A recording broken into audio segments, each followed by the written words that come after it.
All right, and we are live. What's going on, guys? Welcome to the Big Guilty Cigar Podcast. Today, I'm joined by my guest, Epicurean Smoke, also known as Steven. That's what his mama call him. So, How's it going? How's it going? I'm good, man. Steven, how you doing, man? I'm doing great. I've had a great weekend, and yeah, it's even better now. Yes,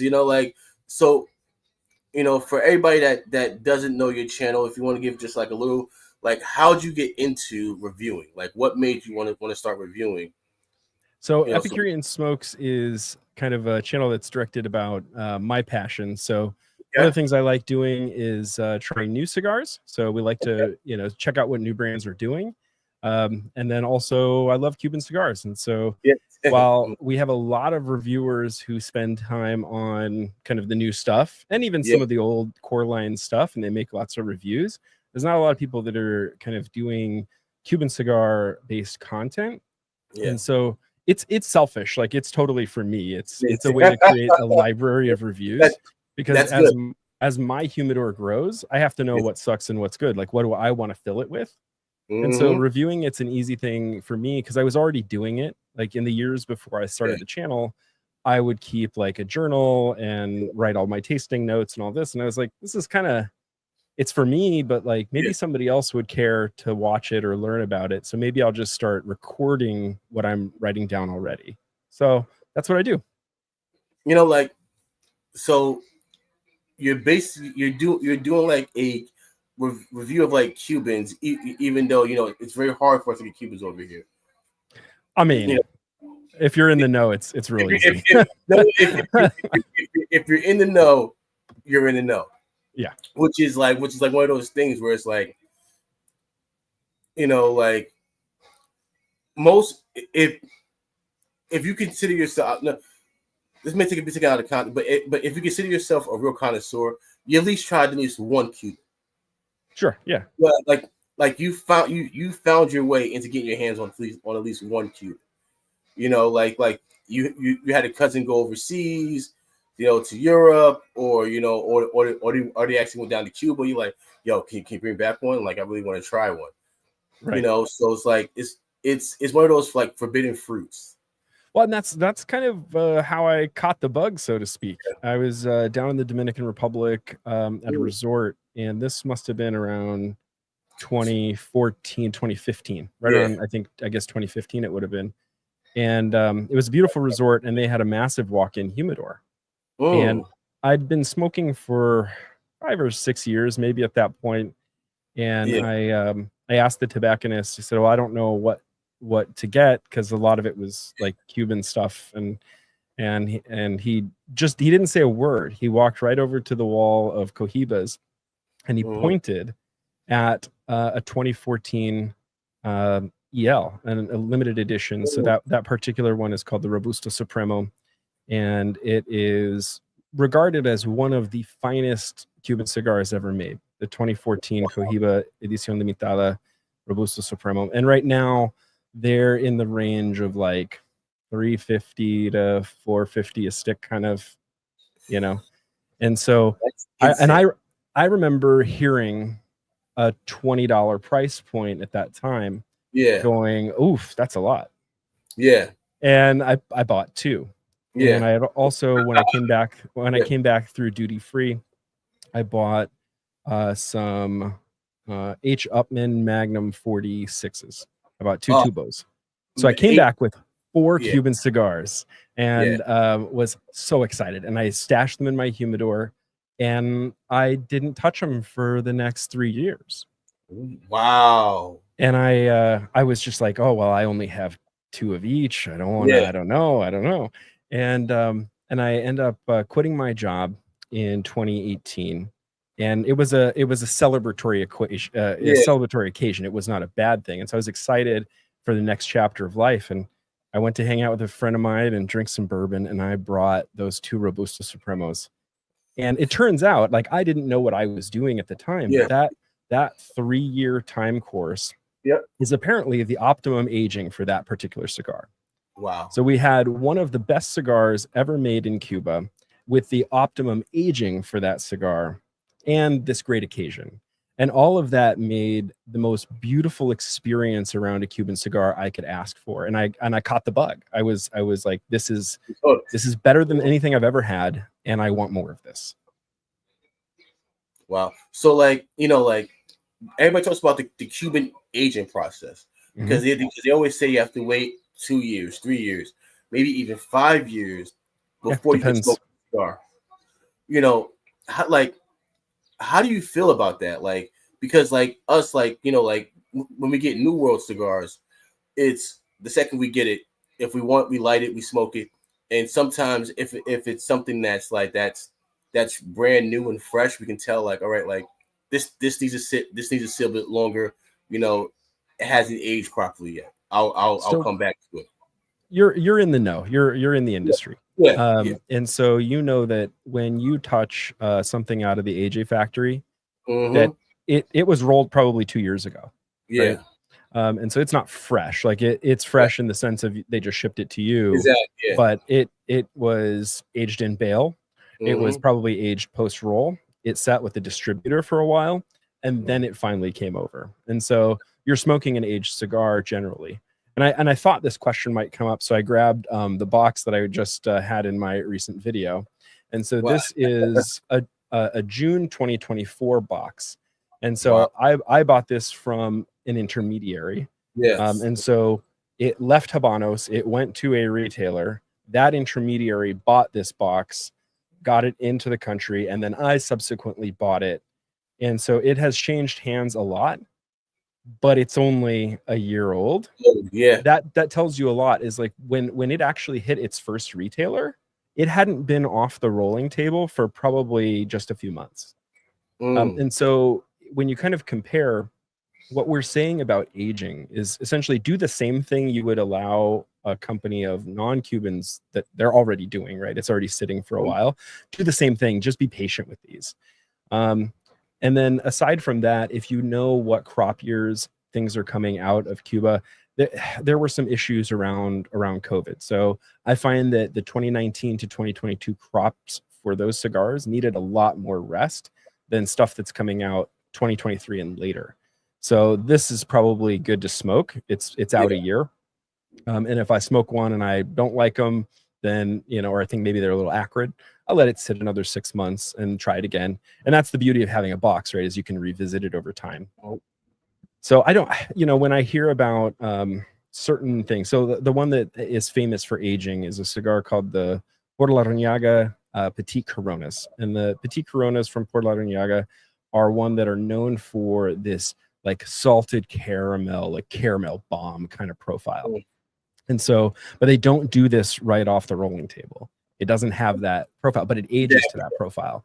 And so what you end up with at about 7 to 8 years is that profile.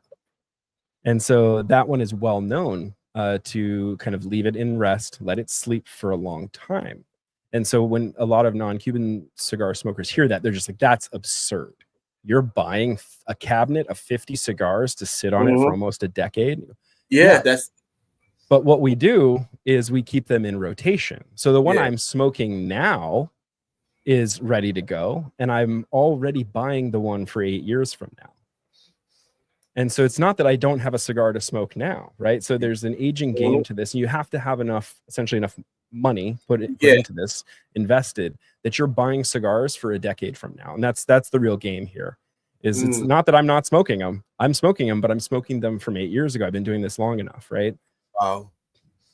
So somebody that's more newer into the game of trying to collect Cubans, you're like, listen, like, just start collecting, just sit on them, relax, be patient, smoke your New World stuff and come back to it. Well, there's that. And I think also that's part of the reason why I'm doing what I'm doing with the channel is I need to know what I need to stock, because it's the long game. It's the 10, 20, 30 year long game. And so if I'm going to play that long game and I'm going to be a really happy 50, 60, 70-year-old, I would like to have all of these cigars already rotating, right? And so so that's what this is for me in doing the YouTube channel this way, is if I try Monte Cristo #1 and I have a great experience, which I did, I now know when I come across a box of Monte Cristo number ones, whether they're fresh or not, I'm buying the box because I like the blend. Yeah. And it doesn't mean that I had to wait several years to try the cigar, because there are retailers that sell them already aged. And so you'll come across a cigar, you look at the box date at the retailer, so you're in a shop, or even online, you can ask what the box date is. If they tell you it's like, oh, this is a 2022 box, you're like, okay, well, it's 2025. Like that's ready. Let's fire that up. And I might pay a couple bucks of a premium because they aged it for me. But now I'm trying something that will give me a clue as to how this will do in the future. So just speaking on the Cuban market, how do you feel since Japan, since like Japan and China has really taken over the Cuban market, like, and that price increase happened, like, how do you feel about that? So, I mean, nobody's happy about it, but if it's a combination of things, right? So you have the change in hands that happened several years ago, where a European company that owned half of the share of Habanos sold it, and they sold it to private investors in Hong Kong. So now 50% of Habanos is owned by private investors in Hong Kong. And Hong Kong was already paying higher prices and not happy about it. But the clientele in Hong Kong was willing to do it. And so they were looking at the market saying, well, Europe is getting a massive amount of Habanos. We're getting what we're getting and we want more. We're paying more than they are, but you're giving them all these cigars that we want. Well, if our private investors are buying up half of your company, we're going to make sure they pay the same that we pay. And we're going to do the best we can to try and redirect product here. And so all of that has created, in addition to the supply chain issues around COVID, in addition to the demand for consumable luxury goods, all of this has created a massive shortage in cigars, which drives prices, supply and demand. And so nobody's happy about what's happening, but Cuba has always kind of fluctuated year to year with their production around 80 million cigars to 160 million cigars, depending on the year of production and whether or not there was a hurricane that year. And so it's a really fixed system. There's only so much they can produce. So as demand goes up, like the price inherently will go up. And that's the one thing that, like one thing that we discuss also all the time too is, what if they were allowed to be in the U.S. market? Like, and everybody says like the quality will go down, and like the quality, and also too, like they wouldn't be able to supply the demand. The thing is, it doesn't matter for them. So the supply doesn't change. And that's what I mean, like with my prior comment, is like their production doesn't change year over year. It's more based on how their crops did. Was there, an outbreak of mold that year? How did their crops do? How was the weather? And the rest of it is on the distribution and retail end, where those boxes are directed. So Habanos themselves, they're not changing kind of what they're putting out, except for one factor. There is one factor in that, and that is the production of limitadas and special editions. And so Habanos has been really kind of doing a thing with the luxury market, and they're producing a lot of special editions, which is redirecting leaf. Like it is taking leaf from the core lines and putting it into these high price special editions. So they know what they're doing. Well, of course, because you're able to charge more for it, right. So it's like, all right, like, what, like, let's go up and just bump this up just a little bit this way on the back, and we can make a little bit more money, with the limited edition stuff, and pretty much almost every company does it with limited edition. Like every year we get 2 or 3, LEs, well, 2 LEs from most companies. And they're going to sell in the same way that the non-Cubans, like these companies know that it's going to sell because people know it's limited, and by the time anybody figures out whether it's good or not, they're already sold out. Exactly. It's the same thing for Habanos. Yeah, exactly. Except Habanos, there's a massive gray market for resale.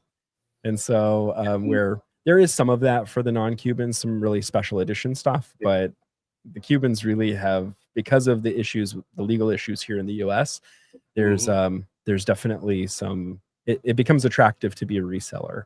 Yeah. But to your question about quality, I don't think quality would change if they were sold in the US. I do think that there would be an issue with supply for sure, because the countries that have La Casa del Habano stores have already pre-negotiated the supply. I mean, if you know anything about Max Gutman and the LCDH chain, essentially his company that he started in Mexico City, and the chain that's now throughout the world of LCDHs, was there really wasn't a transactional business relationship in which Habanos was paying him or he was paying Habanos. The transaction that transpired was, we're going to exclusively sell Habanos, and the relationship will be that you're going to treat me in a really good way, that I'm going to get good supply. I'm going to have first access to supply. And so that was that relationship that was built. And so you have LCDH stores now all over the world that have ensured their supply. So now the US comes into that market, like there's no LCDH here, there's no insured supply. I don't think you would see, even if it was legal, I don't think you would see a ton of Cuban cigar availability probably within years, honestly. Wow. That's very, very interesting. Just to think, because the underground would still roll, but the only thing that I feel like would happen probably too is it'll be a lot more of the counterfeiting going on, because certain people don't know what to look for when they're looking at boxes and they're looking at bands. They won't know what to look for. There'd be a lot of people that would be misled for sure, because there would be this big announcement, okay, it's legal now, and all these little shops that have had their under counter fake Cubans, those now come out on top of the counter. People are excited, they're going to sell them. I had an encounter at a local kind of beer and liquor shop that's near my house, and we're out with the family, and we're walking by the shop, and I kind of peek in and I see a little humidor in the back. And so my wife saw me looking, and she's like, just go. Go ahead. So I go peek in there, and it didn't really have much that I was interested in. And I thanked them, and I was leaving, and the young guy behind the counter says, hey, we've got some Cubans over here. And I was like, oh, sure. All right, I'll take a look. And so he pulls out some really bad fake Esplendidos. And he goes, here, see, what do you think? And I was like, no thanks. And he says, what? These are supposed to be like really good. Everybody tells me that these are really special. And I was like, look, hey, I don't want to be that guy.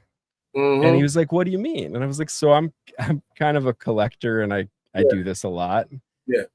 These aren't legitimate Esplendidos. And I was like, but again, I don't want to be rude. I appreciate you showing me, and I'm just gonna go meet up with my family. And he was like, they're not real? And I was like, oh yeah, definitely not. I was like, are you, like, again, I don't want to be kind of an asshole. And he's like, no, I'm interested to learn. Can you show me? And I went through all the tells on the box, all the tells on the bands. And I was like, yeah, so like this is like pretty kind of common, fake stuff that we come across, those of us in the community that see this all the time. Like, and so we had an interesting conversation about it, but those boxes are already there. If the law changed tomorrow, they would put those right on top of the counter, and they'd be selling them all day. Well, the funny thing is that once you left, you kind of give him the knowledge to kind of go back to and go, okay, like he knows, but maybe this guy won't know. And he'll probably try to get over on the next guy. Like, hey, I got Cubans, and the guy's not gonna know. He's right. Like, oh yeah. So, but the thing too is that it helps him out for the next time, because he got overcharged for that box. Yeah. And one thing that's really, I remember one of my friends, she went to Costa Rica, and I told her, I said, whatever you do. Because she goes, oh, I'm going to buy some cigars for the guys. I go, all right, cool. Do not buy Cubans when you're over there. Right.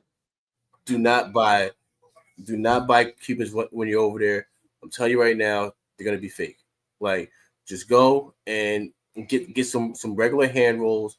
Do not go and buy Cuban cigars when you're over there. She comes back, and she's handing everybody Cuban cigars. Of course.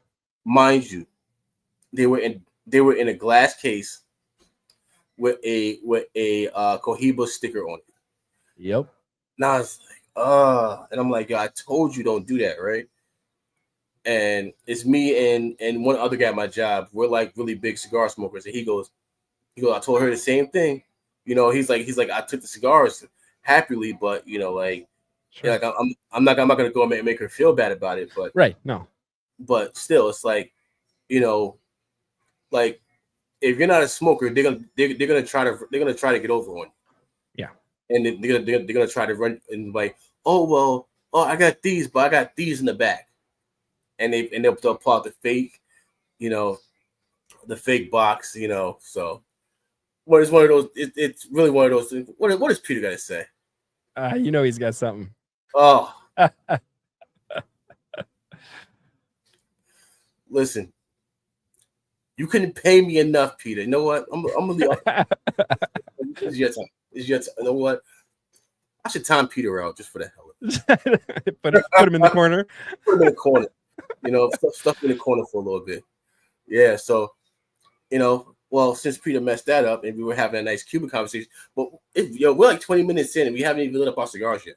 Yeah, it's man. Kind of crazy. So Steven, what do you got for tonight, Steven? So I brought out a lesser known Year of the Snake called the Cachimbo Year of the Snake. Wow. And this comes from Fermin Perez factory in Nicaragua, I believe. And I got to meet him at PCA and he showed me this really cool cigar. And so it's Habano wrapper, Habano binder, and the fillers are from Ometepe, Condega, Dominican Republic, and Esteli. So it's a really nice blend. I've already smoked one of these, and so I'm excited to burn another one. But Cachimbo, yeah, nice. So I'm smoking the New Placencia. I'm like, if I try to say name, I'm gonna butcher it. Let me try, but I'll try it one time. So this is the Ama del Cielo. You got it, man. Yeah. There we go. So this is my first time smoking this guy. I'm smoking it in the Toro. So, Stevie, you said you smoked this guy before. So I smoked it in the Amanecer, in the 6x60. 6x60. Yep. I enjoyed it. I really enjoyed it. I've got the Toro and the Robusto left to try, but I thought it was a nice cigar. All right.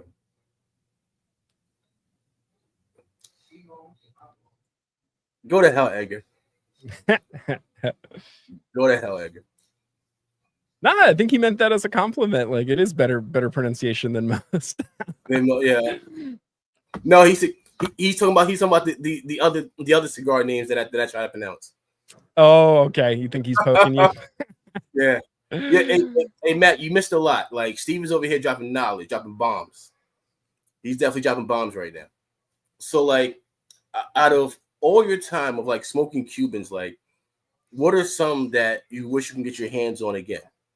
So those Robusto Supremos will always be kind of special in my heart. And so if I could get some of those, that would be something special. I have one 2004 Cohiba Sublime, and I will definitely be smoking that on a video. But like, if I could get more of that, I mean, an 04 Sublime is, if you saw any of like the Kirby Allison stuff about it, they like wrote it in their video like cigar of the century. Really? That's a special one. I mean, those are like $1,000 a stick, right? Like, those are like, so there's a lot of really special ones out there. This is something that I feel like we talk about sometimes at the lounge with Sal. Like, when he was telling me about his experience with like the Bushido, like regional, regional blends are sometimes really special, sometimes really run of the mill, and you don't really know what you're going to get until you try it. Yeah. There've been like, I think if I remember correctly, like 6 or 7 Cuba regionals. Imagine like these cigars are coming from Cuba, but there are Cuban regional cigars where the second band, the red band, says Cuba on it. And so it's like, this is specifically made for the Cuba market. Wow. And they've only done this like 6 or 7 times. Like, I have to try a Cuba regional, right? And so I have a box of Diplomatico Cuba regionals. And it's like there are certain cigars that, even though that's not my favorite blend that I've tried, it is such a cool cigar to have. Wow. So in all this time, so you never been to Cuba yet? Mm-mm. Wow. I have guys over here who, they go to they go to Cuba like once a year for vacation. That's awesome. Yeah. And they love it over there. And they're like, man, like the best thing about it is like you get it straight from the farm, and they go like you can smoke like 11 Cubans in one day, and not get like your palate does get burnt out. He was just like, it's an amazing experience smoking it. Yeah, it's definitely a bucket list item for me. I would love to go and like go to the festival and have that whole experience. But there's such a hubbub around the festival every year that it's actually gotten to a place where it's hard to come by tickets. There were high profile people that wanted to go to the festival this year that like didn't get a ticket.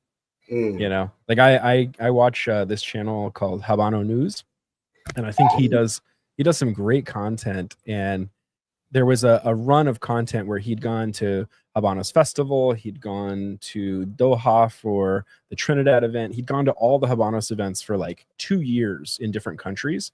Yeah. And then he posted this video February, so like right before the festival. I think it was in like late 2024, and he was trying to get his tickets for the festival this year in Cuba. And they were only willing to like give him tickets to one event out of the whole week of events, or one or two. Wow. He's like, well, I'm not paying for the trip to Cuba if I only can go to 2 events in the week. Yeah. That doesn't make sense. And so he's like a higher profile person who's been to many events year after year and couldn't get tickets, ticket to all the events, like, and he's willing to pay the money to do it. Right. It's like, I think, if I remember correctly, somewhere around 3,000-4,000 to go to the week's events, something like that. Wow. All the dinners and all the lunches and all the seminars and all that, each of them has a ticket price. Yeah. Like just the gala event, like the one big event for the year, which comes with lots of cigars and lots of presents.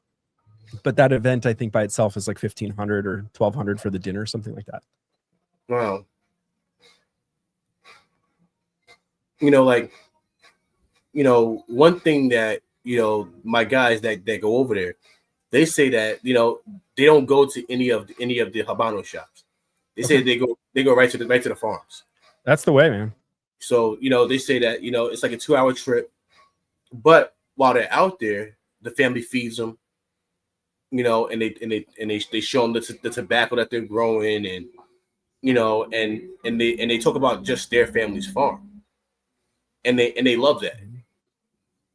Yeah, I that's a piece of this that I would love to do, because I know there are some farmers that actually open up their homes to travelers. Yeah. So you can go there, they feed you, they take care of you, and you pay a fee to stay with them, and you smoke from the farm.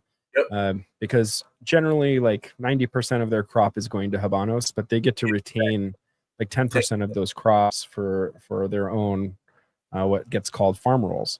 And I'm a big collector of farm rolls. I have hundreds of them that are from the different farms, and so I do love to try each of them, and you'll find certain ones that suit your palate better than others.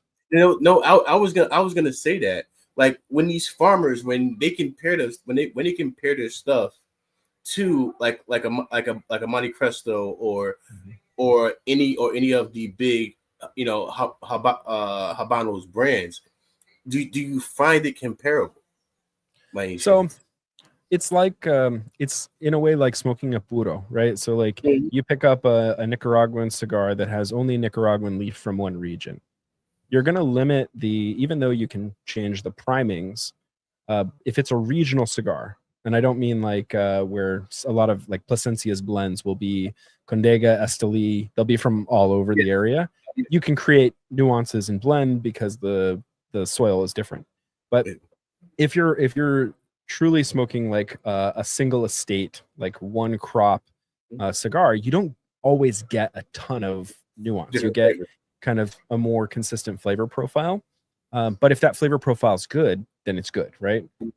So you can really, with the farm rolls, you can really see the year-to-year changes.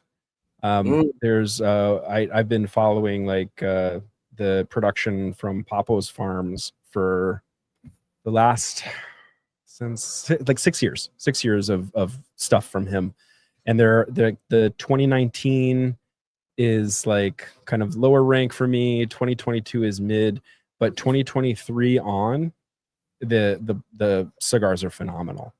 And so there's something that changed in those crop years. There were some hurricanes and stuff. So you can really notice the differences in single estate production year to year by tasting the farm rolls. When you smoke a Monte Cristos are going to be like a blend that is supposed to be consistent. They're not consistent, but they're supposed to be consistent year over year to give you a similar experience. A Monte 2 is always supposed to taste like a Monte 2. Again, it doesn't. I mean, you heard Peter's experience on his Monte 2 and how many he had to smoke to get one that he thought was really good.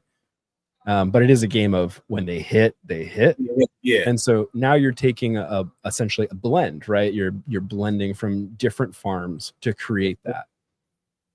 That's the secret, right? That's the secret, is like you don't get to know which farms they came from, but it's a blend of.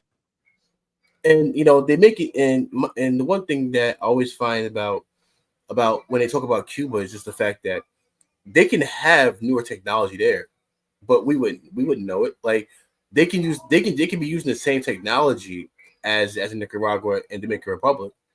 As far as when it comes to the soil, to the machine, stuff like that. So there's a story about that. Rolling machines were brought to Cuba in the middle of the 1900s. They had them. The workers left. There was a revolution over it almost. Yeah. And these machines, this is pre-embargo. So the machines were actually sent back to the U.S. Really? Wow. So I talked about it. I think I'm trying to remember which marca it was. If it was, but it was one of the marcas I've done video about, and I mentioned it in the video. And they were talking about how in the factory they sent the rolling machines back. So prior to the early 2000s, there were several major cigar lines that we know as handmade cigars now that were not handmade before like around year 2000. And so they were machine-made cigars, but the cigar lines were revamped in the early 2000s. But so kind of the technology was there, but it was refused. Because the agriculture is so advanced now. And when people think of Cuba, they think of the 1960s. And it just makes you wonder if they're actually using that new age type of technology on their soil. So I think they are in some ways. When you watch documentaries on Cuba, you see how much time and effort they spend on kind of the hybridization of seeds and the study of the agricultural side of things. And it only came to my attention. My Habano News is now on my mind. So his channel, he has a video series on some fake Cubans, and he's absolutely an expert, and he got taken on a very expensive box of Cohiba Majestuoso 1966 on a humidor that he bought from a trusted retailer that he'd been purchasing with for many years, and he'd spent I think $14,000 on this humidor. Oh yeah. But of course, being who he is and knowing who he knows, he was able to take this humidor back to Cuba, and they actually ran genetic testing on the leaf. Wow. So Cuba has technology in certain spaces, and so they ran genetic testing and gave him a full report on the genetics of the plant that was used to be rolled in those cigars, and they were not Cuban. They were not Cuban cigars at all. It was indeed a fake. Wow. But they knew who he was, and they knew what he'd purchased. It was one of 1,966 humidors. That's a very prestigious humidor to have, and so yeah, that they can do stuff like that. So how do you feel about just these rarity projects when it comes to stuff like the collaboration where it was Fuente and Padron collaborated for a project like 2 years ago, right? I think that kind of stuff is really cool. I mean, there's a part of it that is always, you're going to understand that it's marketing, Yep, and exactly. it's going to get people to buy a high price thing. But there is so much history, and the people in the cigar community are so tightly tied together, and we don't often think about it. I didn't learn this until I actually went to PCA. You start talking to people and you go, oh yeah, so you worked for that company for 5 years, you Yep, worked for yeah. that company for Mhm. 10 years, then you started your own, then you're doing a collaboration back with those guys, but the leaf comes from over there, and the rollers are over here. It's very incestuous. Everybody knows everybody, everybody has worked with everybody. So the ones who've been in the business a long time, they go way back. Yeah. It's because like John Huber started with CAO. Mm-hmm. Steve Saka started with Jewish State. Yep. Nick Miller started with Jewish State. Ricky Rodriguez started with CAO. So you have all these people branching off after a few years, after they learn the business, they go, all right, let me go and jump out on a limb and see what I can do. Yep. You know, You see this in the bourbon world too. There was a guy who he started a company called Old Elk. You familiar with okay. those guys? No, So I haven't had old elk yet. No. So the master blender of Old Elk bourbon worked for the big, what's the one in Indiana, MGP. So he was the master blender for MGP for a lot of years. Wow. And he always felt like, and this was from a documentary I saw with him, he always felt like he was never really given free reign to do rye whiskey the way he wanted to do it. Mm-hmm.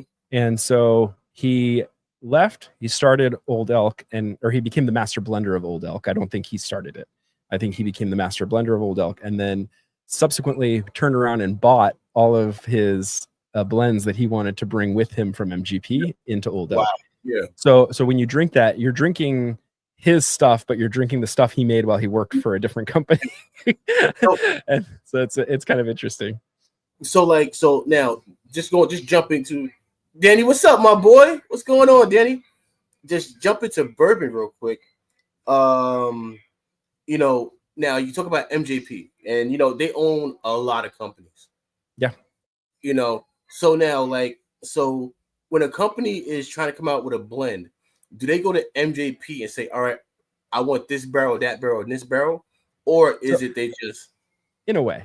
So when you think about, and this is true in the cigar community as well, when you start a new company, there's the corporate process of like, I'm going to file articles of incorporation. I'm going to create a product. I'm going to create labeling. I'm going to create a brand. I'm going to market a brand. There's corporate stuff, right?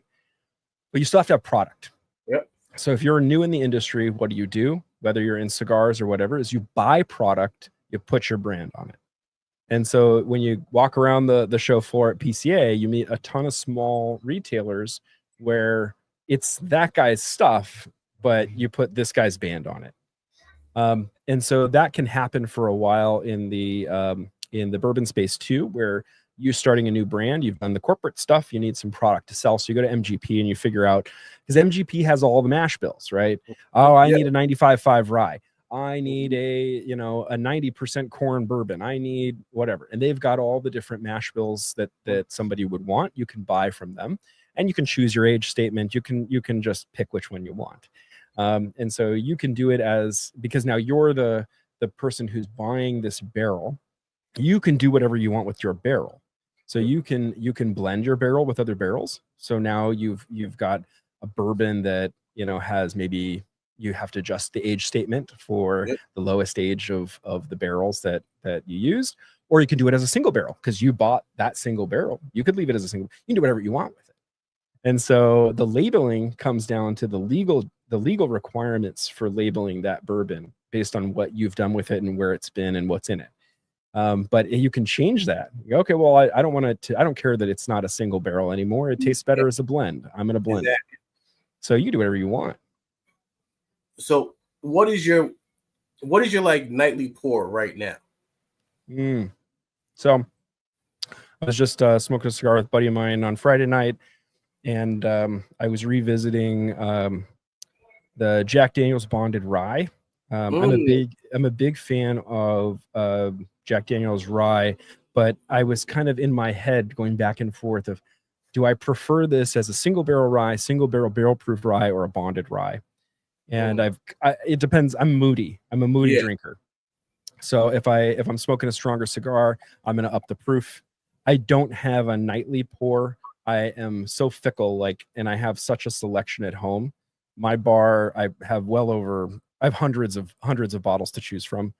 And so there's nothing that I'm like dead set as a nightly pour. But my recent acquisitions would be the Kings County 7-year seal box release. Hey, so you know what? You get that one? Got my Kings County right here. Mm-hmm. There you go. So that's good stuff. Yeah, man. They are such good people down there, man. Nice. Like, I wish you lived over here on the East Coast, man. We can actually go to the distiller, right there in Brooklyn. Like, so for me, it's a half an hour from my job in the city. Nice. You know, so I hop on the A train. I'm on the A train for 20 minutes, and then it's a 10-minute walk from there. Oh wow. Right. That's amazing. Right there in Dumbo. So it's not too bad. Hey, Hound Dog, you want to know what he thinks about honeydew? He thinks you use that for mixed cocktails. Exactly. Right? If you know bourbon, you know that honeydew is infused. So it's the acid of bourbon. I'm sorry, buddy. I know you love it. And I'm sure we could sip a glass together, and I'm sure I could appreciate it. But when I drink Garrisons, I'm a proof hound in that way. And so when I drink Garrisons Cowboy Bourbon. Bourbon in the last two releases, both the 24 and the 23, were hazmat, so they were over 140. And so those are phenomenal releases, and you can drink it at whatever proof you want, right? Like you can proof them down. Yeah. But the complexity of flavor you get out of Garrisons when it's barrel proof at a hazmat proof is something else. So have you ever had like overproof rum? Oh yeah, for sure. Yeah. So my dad went to, every time he stopped buying it because he goes, get your passport and get your ass over there yourself and buy it yourself. So every time he goes, I'm like, hey, can you give me some rum? So he got me some in Grenada. We make one called we got one called Iron Mike, and I think it's called Clarky's Court. And the Clarky's Court is about 130. You know, nice. Then of course, like my brother, he went to Jamaica, so he brought me back some Ray and nephew. And then one of my coworkers, he went to Trinidad, and he brought me back this stuff called punching. Now, the punching rum from Trinidad, you cannot bring it back into the U.S. Okay. Because they're scared that it's going to blow up on the plane. Yeah. Okay. Yeah. Hazmat proof stuff. You can't fly with it. That's what makes it hazmat. It's FAA regulated hazardous material. So I don't know how they got it over here, but you know, he got me a bottle of that, and the stuff was not like super expensive. It was like $24 for a bottle of it. And then one of my boys from Guyana, he brought me a bottle of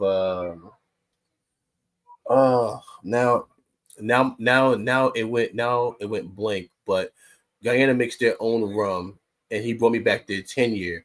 And if I tell you that was straight sugarcane, it was amazing. Nice,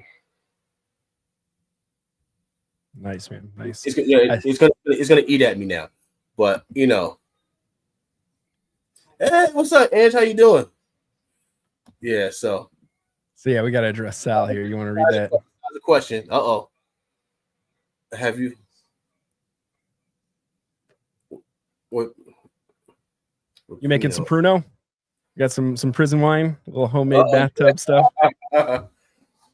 So I could answer this. Go for it. So if I've got to drink Pruno, the only thing I can think off the top of my head, just because I was watching Sober Cigars on the chat with Sosa, And they're talking about Knight Commanders, Knight Commander and Pruno.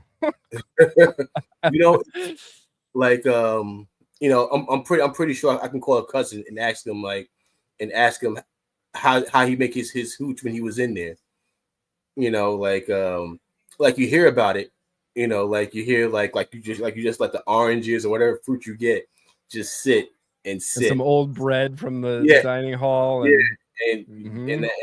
And he goes, that right there get you right. I'm like, you know what? You can have that. You can have that. Yeah. Well, I'm sure it fetches a pretty penny in the joint. So exactly. Get you a couple extra ramen noodles.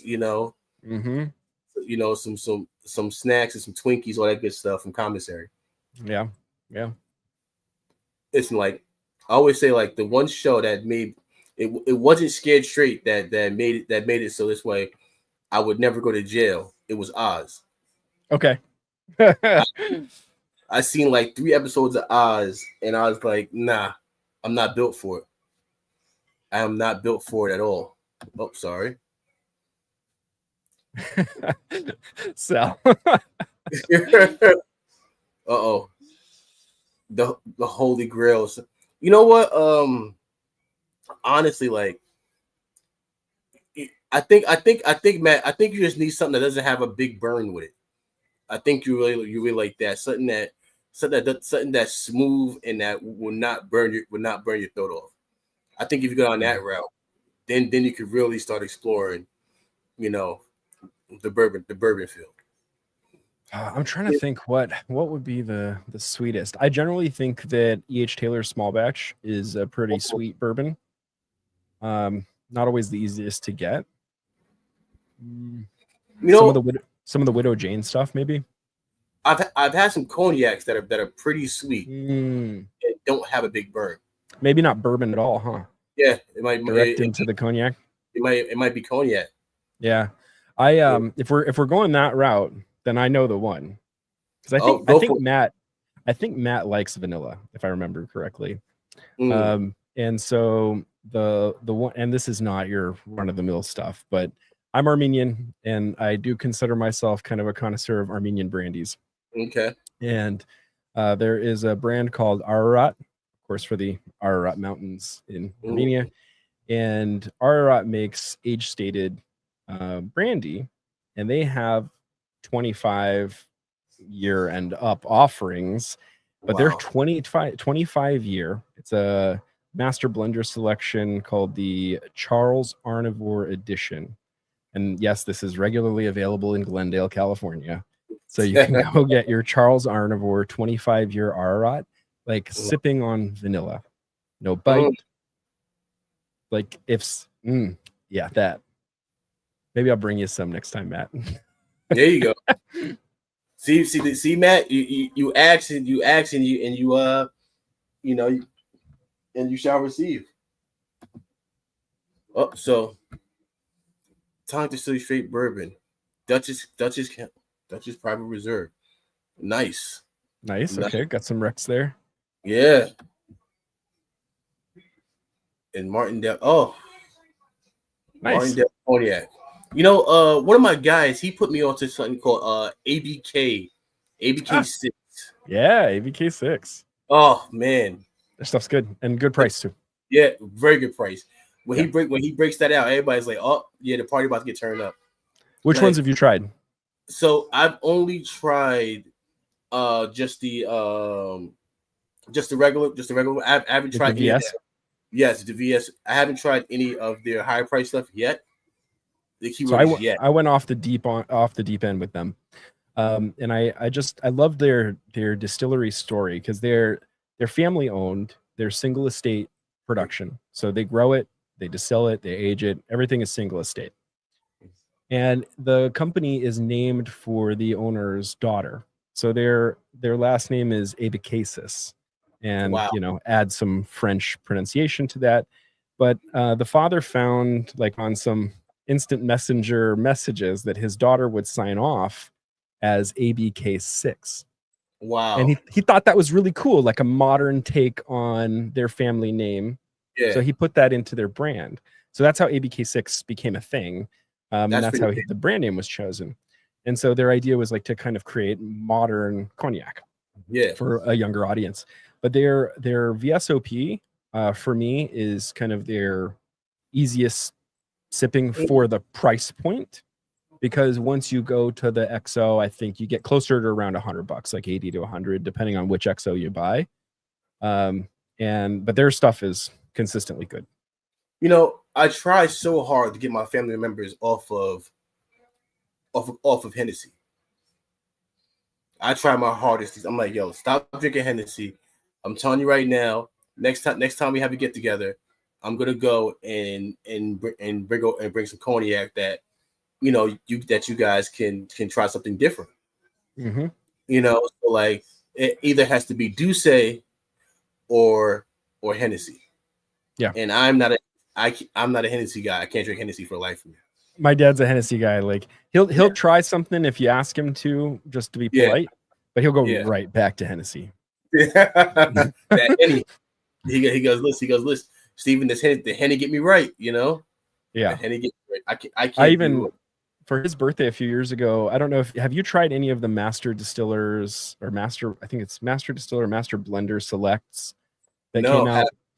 They've done these barrel finishing releases where they'll do like one year they did like a bourbon barrel finish. One year they're taking Hennessy and they're doing unique stuff with it, and they put it in this different cool bottle. And I think they've done 4. I think I have all of them but one. And I remember gifting him one of these bottles for a birthday. And I was like, hey, I got you this one that I think you'll really like. And we drank it, and everybody had a few sips, and then he went and grabbed some Hennessy XO, came back. so for him, even the Hennessy, if it's not standard Hennessy, like he's gonna go right back. Wow, that is crazy. But you know what, like I said, like my brother, that Hennessy is his drink. That's his drink. Like, you know, they'll like everybody will chip in $20, and they get the big gallon, you know, and I'll pretty much be sipping on my bourbon or rye or whatever else I got, like by myself. Yeah. You know, and like they'll take a sip of it and they'll go, oh man, this burns. Oh man. He's like, yo, how you drink this? I'm like, listen, man, you guys gotta open yourselves up. You know, you gotta open yourselves up. But you know, they'll try, like they'll take a sip for me, or they'll take a shot for me. I'm like, you don't take it, like just sip it. Don't shoot it down, because then you're gonna end up being on the floor past that. You know, just relax. Put some ice in it, open up the flavors. You know, and you know, like, you know, for me, it's one of those things where I'm chasing notes when I drink my bourbon. Mm-hmm. I drink my bourbon. I'm chasing notes. You know, like I want to know what this opens up to be. Right. You know, like, and I feel like with certain stuff, you already know what it is. Mm-hmm. You know, like you know what Hennessy's gonna taste like. You know what you know Remy Martin is gonna taste like. You know what that kind of stuff's gonna taste like. So I'm like, just go out on a limb and just try something different. And it's similar in the way that, like, with cigars, you have a certain profile that you expect. Like, okay, this is a Nicaraguan blend. I'm going to get some earth. I'm going to get some spice. Hopefully you get a little bit of a coffee note, or, you know, you know what roughly you could end up with. And with bourbon, you know, it has to be a 51% corn mash bill.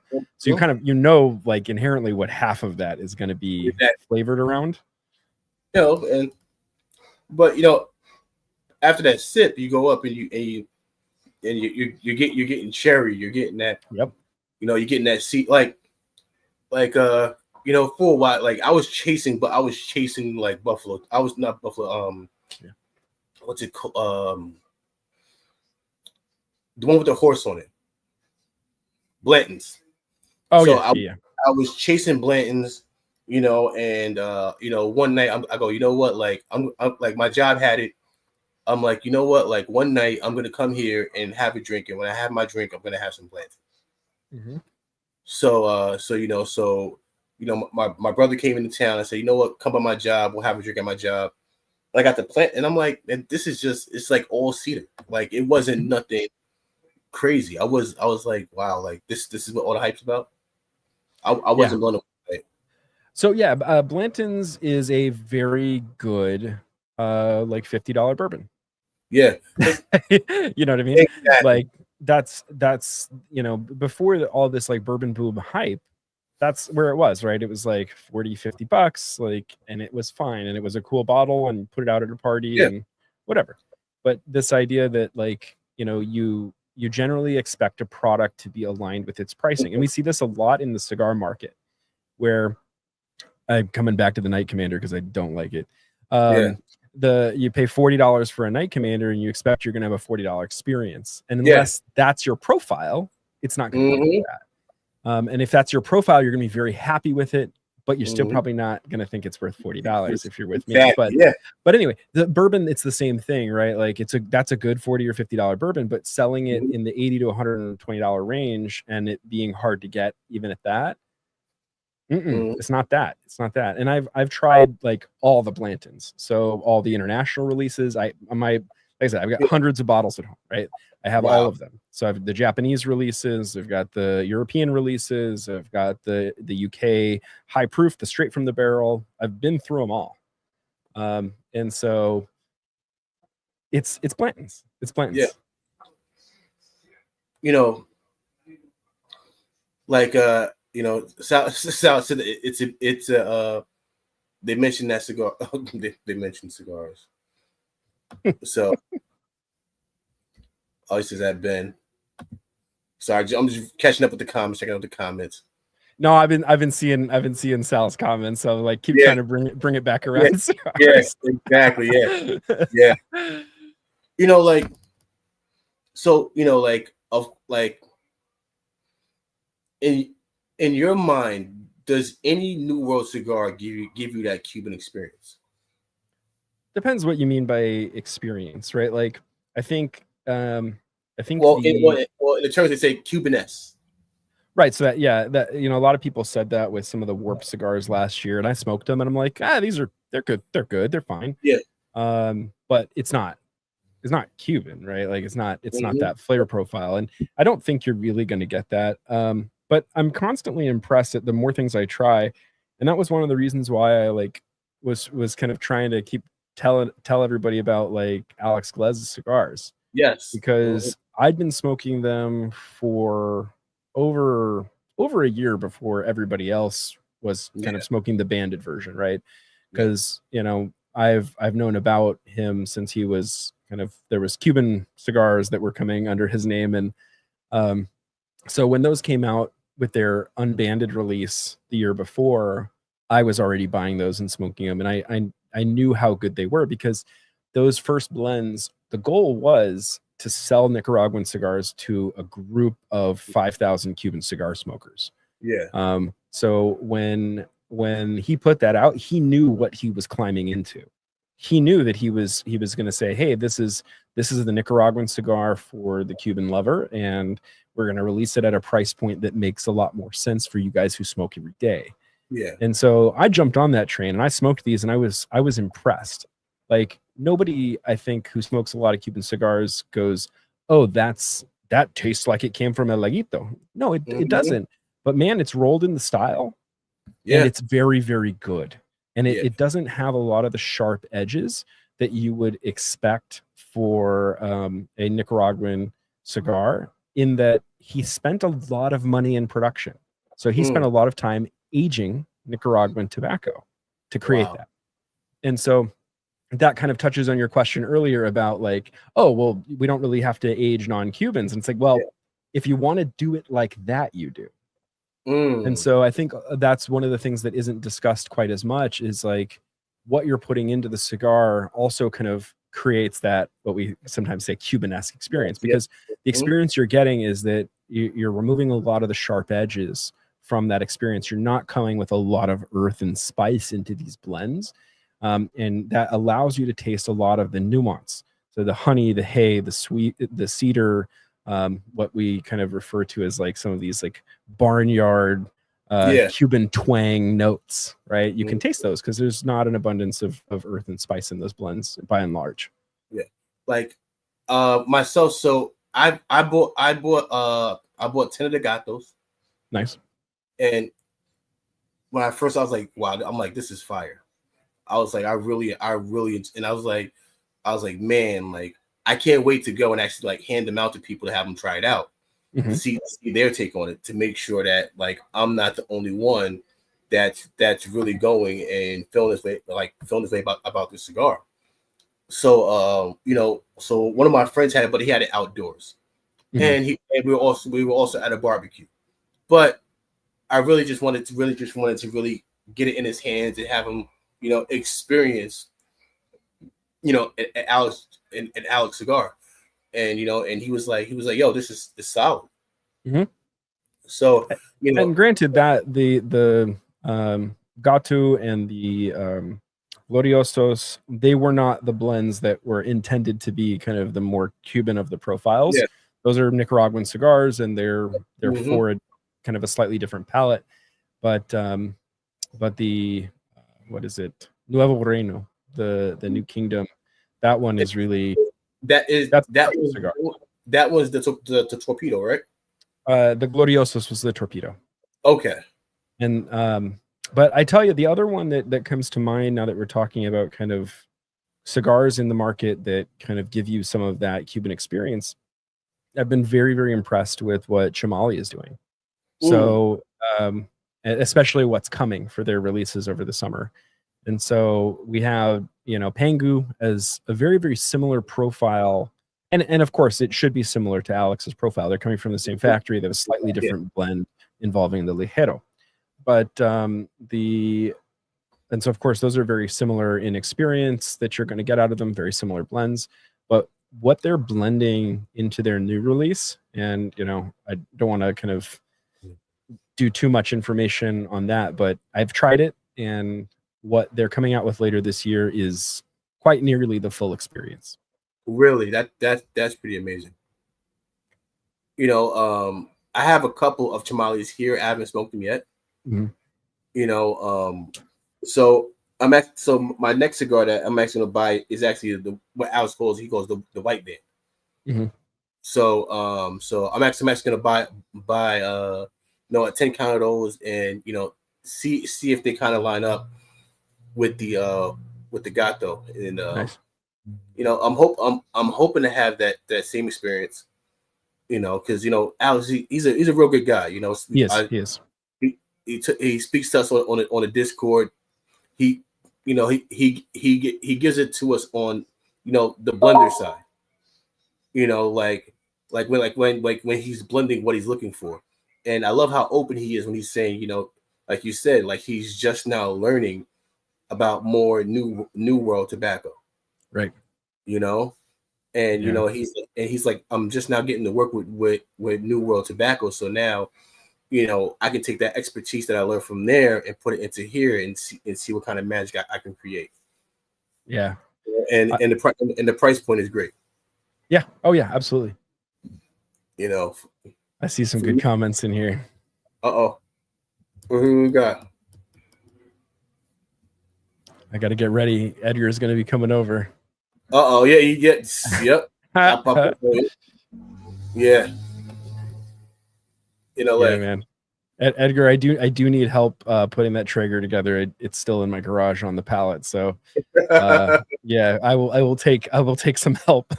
And yes, you can bring your swim trunks, and we can have a manly time in the hot tub together. Oh, Edgar's gonna really love that. You don't need swim trunks. You do need swim trunks in my hot tub, friend.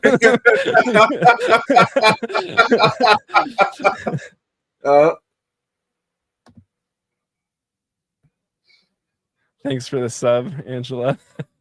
Yeah. Stephen, you might need to read the comments. I'm trying, Sal. I'm trying. I've just got his full attention right now. Yeah, exactly. Like I'm like Peter right now. You know how Peter's always 80 minutes behind on the comments. That's how I that's how I am right now. Nice, Ange. And you got to have Steve on the podcast one day and do it to the streamer. That'd be a good conversation. Yeah, it'd be fun. Yeah. Just to help out. Yo, Deshaun, you about to get timed out. Deshaun, you about to get timed out for real.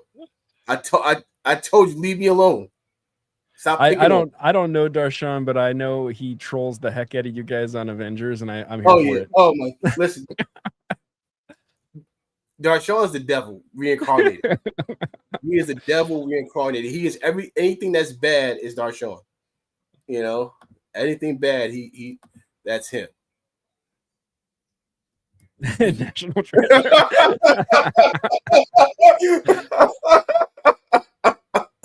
I'm just trying to read that in my head, like Matt would say it. Darshan is a GD national treasure. Exactly.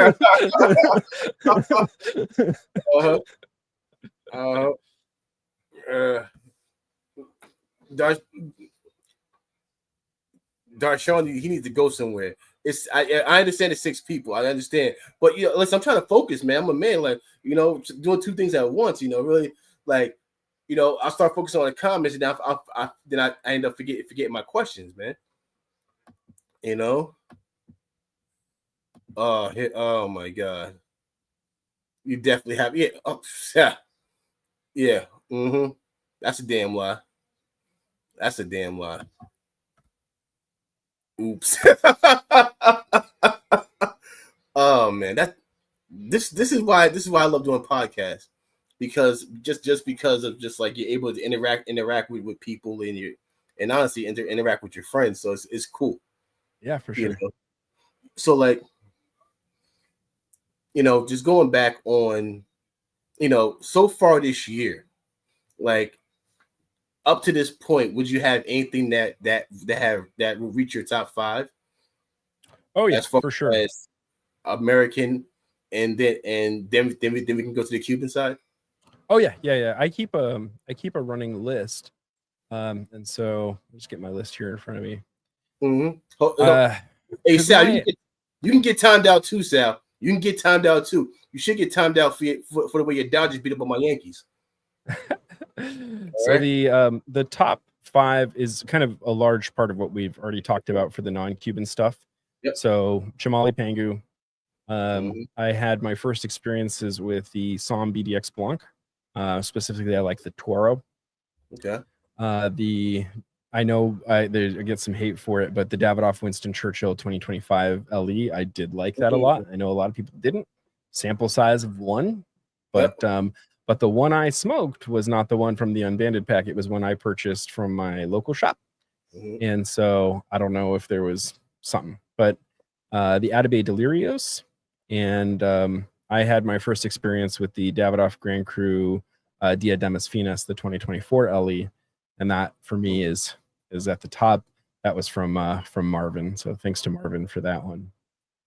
Yeah, shout out to Marvin, man. I love Marvin, man. I met Marvin when he came to New York City. I met up with Marvin. Me and him had smoked a couple cigars together down in Soho Cigar Lounge. Nice, man. It was good to see him. So Ben says, "Oh, go for it." No. What did Ben say? Ben says, "Steven, I know you've been expanding your New World palette with the unbanded pack. How has that experience been?" So, I love small batch. I love unbanded. I love the idea of the show, and I think it is very good for expanding one's palette. I think that to do the show well, you have to give people a large variety of different things, which means that some things will suit them and some things won't. Mm-hmm. And I think that's where I get I have a little tough time with it sometimes, because I'll smoke something that a lot of the guys in the cud love, and then I'm sitting there going, gosh, I really don't like this. Yeah, but that's the beauty of it, right? Is like we all can have different preferences, and it's a very personal experience. So to Peter's credit and all the guys on the panel, like I think it's a fantastic idea, and I think it's a fantastic way to expand one's palate and experience what what the cigar world has to offer. Well, it takes I think the best thing about that is that you start to recognize regions. Yep. You're able to start going like, oh, well, this tastes like this tobacco from this region in this place. Mm-hmm. There's only one person that I know that can smoke a cigar and tell you what cigar it is, where each leaf is from. And that is Chico Rivas, who Mm-hmm. came over the SP Red. Like I literally seen him we literally took a band off a cigar. He smoked it, said what region it was from, how many leaves they used, all of that, and then named the cigar. And we were all just blown away. Yeah, it's impressive. I don't know a lot of people that can do that, but I'm constantly impressed when people do. It's like it's become a running joke on Unbanded, right? Where everybody jokes with Johnny OCD because at the beginning of every show he's like, "Oh, I've had this before. I know what this is." He never does, right? He's like almost, and so that's like there's a humor to that, but also when one of those guys pulls that out, and you're like, the last couple shows, like Matt and Carpy were like dead on. It's like, oh, this is either this or this.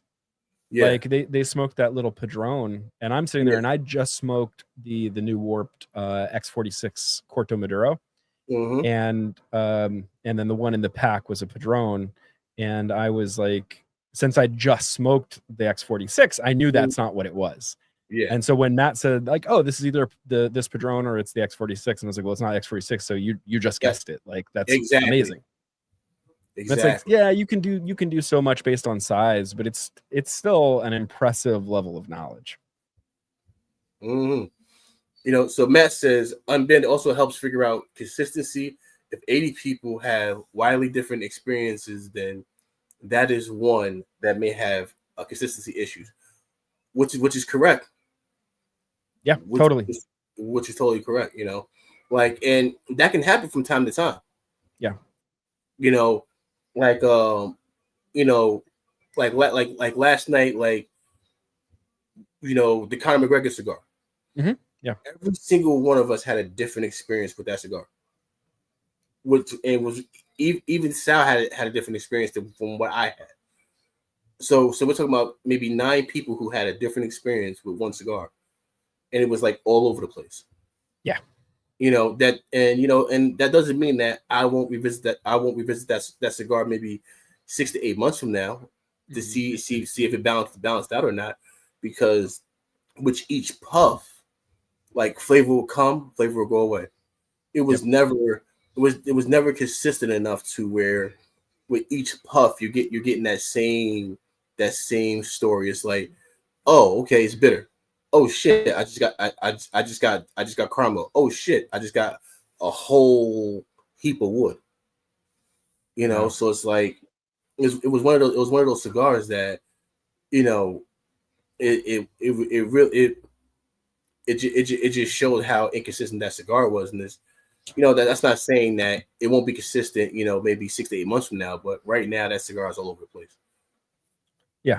No, and I had an experience kind of like that with the new Rocky Patel Emerald, and I just I recorded my review of it, and I'm watching. I forget the channel, but there's a group, and it's not developing palates. It's another group where 4 dudes do a review, and they all sit around the table together.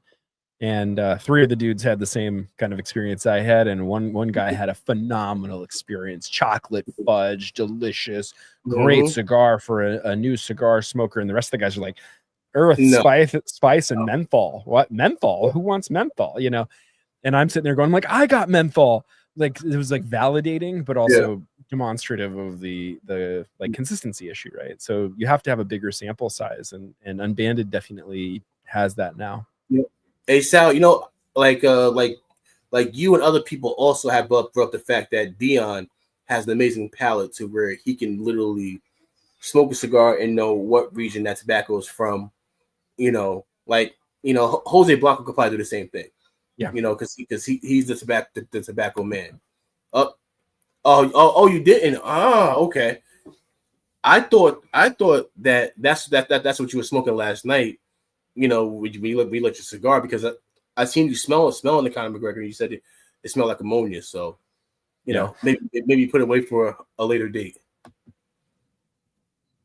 Yeah, and I assumed when Stogie Birdie was starting to get those like Yeah, gasoline notes that yeah, yeah, that I shit's not was ready. at all, at all. You know, but you know that's one problem too is where you know like a product could be rushed. Yeah. You know, and you know for me I rather wait because the people don't have a problem. People don't have a problem waiting for a good product. Yeah. You know, like And you if only you get one launch. exactly. You know, I'm not gonna name the brand, but that happened with another brand from another guy who came out with an amazing cigar. He came out with his own brand, and his first batch was rushed. Yeah. And nobody enjoyed it. You know, and from there, you know, his brand kind of has a bad name because of that. Yep. So, you know, I'll tell you. Well, I'm pretty sure you can guess it, but I'll tell you again off the air. You know what line that was, but you know, like to me, when you're starting something, your first has to be your best. Yeah, no doubt. So your first four have to be good because that gives you room for that gives you some kind of credibility that if one doesn't hit, people still trust you enough that say this one didn't Give me hit. another Oh, chance. I can give the next one he comes out with a chance. That's fair. You Yeah. know, and you know, yo, what's up, Brody? Hey You man, know, I'm just talking about you. exactly. We were just talking about that gasoline you were smoking. You know, like Baltimore. Oh. No, we won't we won't say that. No, like the Ray Lewis like everybody so we have a list of celebrity cigars that we're supposed to smoke.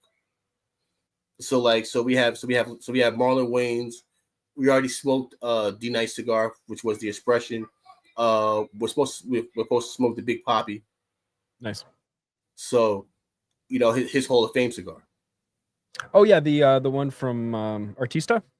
Yes. Yeah, they gave me a couple at PCA. I'm excited to try Yeah. it.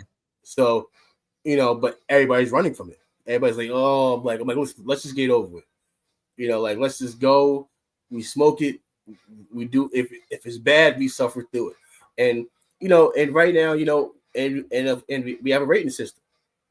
You know, like on which one was good, which one was bad. So, you know, right now, D Nice is at number one, and by default, Conor McGregor's at number two because the Ray Lewis was so bad.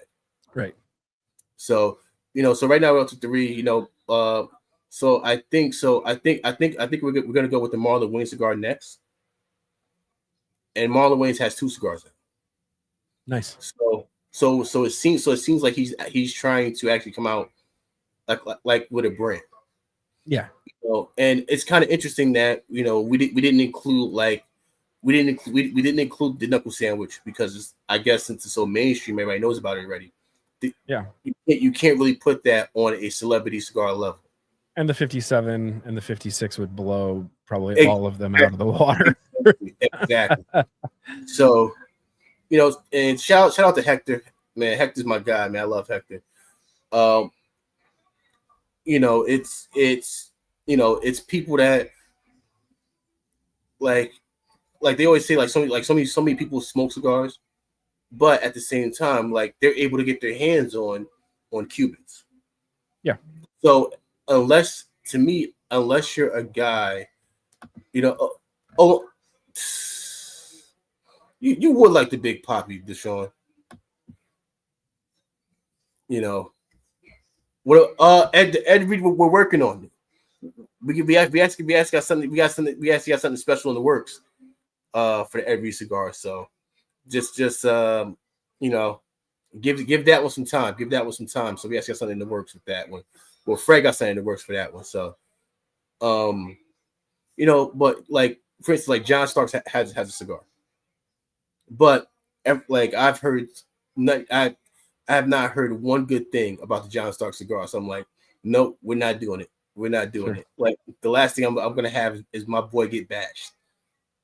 So like John Sally, he had his own cigar out, and in my mind, this is how this is how my mind works. It's like, all right, like, are you doing it to say you have your own cigar, like cigar, just one, or are you trying to create a brand? Sure, yeah. Like, are you trying to get to the level of a Guy Fieri? Because who would have known? Coming after you, Knicks. Listen, like, can I grieve in peace, Deshaun? Can I grieve in peace? Like, can I grieve? Can I, like, it was a long night last night. My dad called me today. He's like, "Are you okay?" I said no. This is your fault. I blame my dad all the time. I said, "This is your fault.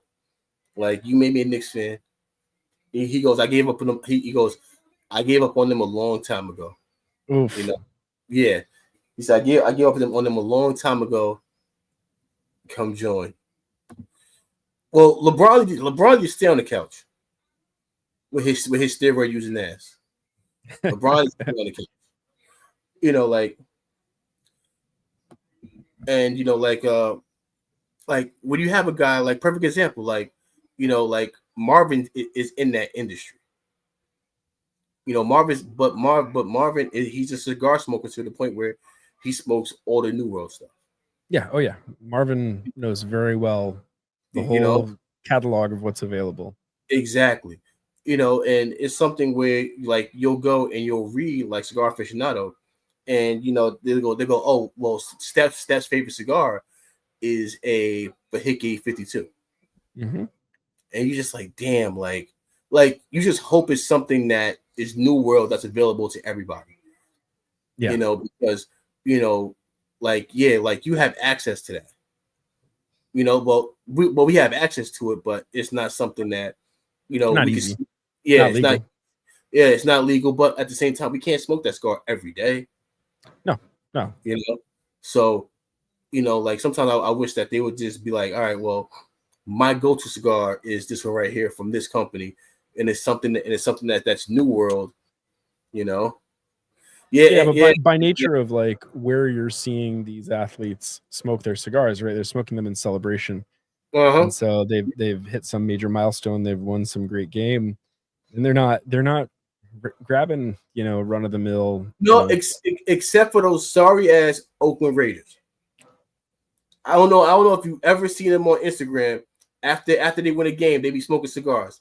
And do you know what they be smoking? No. Something soft, just like them. They be smoking they be smoking acids. Okay. They be smoking acids. And I be sitting there like, really? Like, y'all over there on Instagram Live smoking acids? Like, come on. To be fair, it is one of the most purchased cigars in the entire nation. It is. It really is. It is. But it is tough for those of us who, like, smoke the amount we smoke, like, to see that and you go, come on, guys. Yeah, come on, like, well, like, Ron Harper has a very good cigar. I actually enjoyed it, underrated. Like, I actually enjoyed that cigar a lot from Luciano. Nice. Like, so the Ron Harper cigar, I enjoy a lot. Yeah. Someone's got to smoke them. Oh man. Yeah, like, so, but like, I always bring up the fact, like, if you look at LeBron's picture, that when he won that championship, he was smoking a undercrown shade. Okay. Yeah. So, I asked Pedro, I go, how did you guys get those cigars in the locker room? Like, after the Lakers won in the bubble. You know, he goes, you know, he's like, I know a couple guys, and we sent them boxes. You know, so whoever won, because if you notice, like most teams, listen, like the Yankees. First of all, we smoke real shit over here. I don't know what you're talking about. We smoke real shit over here. You know, unlike you Dodgers, probably smoke Tatiana's over there. Yeah. Little groovy blue. Yeah, them groovy blues. Yeah, so you know, like you know, and the next year the Braves won, and the Braves they were smoking Padron 64s. The one thing I always do is like after a team wins a championship, like I go, I'm like, all right, what are they smoking? Like, what are they handing down? So like Giannis was able to get like actual like Cuban Romeo Bargeleta Cubans. Nice. So he was handing out those when he won his championship. You know, this year I don't care who won the championship. I can tell that neither one of those people on any of those teams smoke cigars. You know, wow. You know what, Deshaun?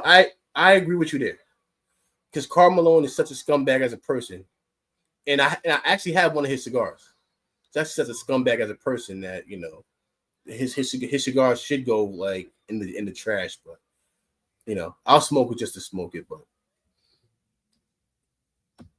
but you know, like that's the one thing that, you know, like so like the guy from Bronx Tale, the Italian actor, he has his own cigar called I saw that. What's it called? It's called the Bronx Tale. Oh, that's called the Bronx Tale. Okay. Yeah, so and then Sanj is working with Martin Cove with his cigar. So, you know, here we go. All right, JD. Yes. Same, you know, same, but different. Same. Oh man, the comment section is about to get wild in a second. You know, like that's one thing I always look at, like, you know, and even Kelsey Plum has her own cigar. You know, from I think she plays for LA now. You know, so yeah, Edgar's got it there. Chaz Palminteri. Yeah, Chaz Palminteri. Yep, the Bronx Tale. Yep.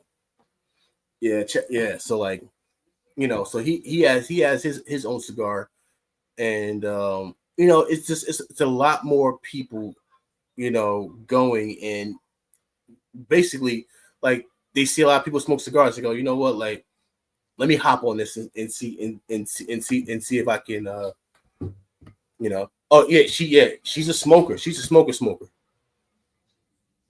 You know, listen, like, you know, like I might be like Darren Waller making rap videos, you know, crying over her, you know. Mellow. I love Mellow, but I don't know. I'm not sure that cigar's gonna be good. You know, because Nas has his own cigar out called the Escobar. Really? Okay. Yeah. So Nas has his own cigar called the Escobar, and you know, I haven't. And the thing too is that I haven't seen it sold in stores. So that to me is really kind of the crazy thing. Also, is like none of these celebrity brands have shelf space anywhere.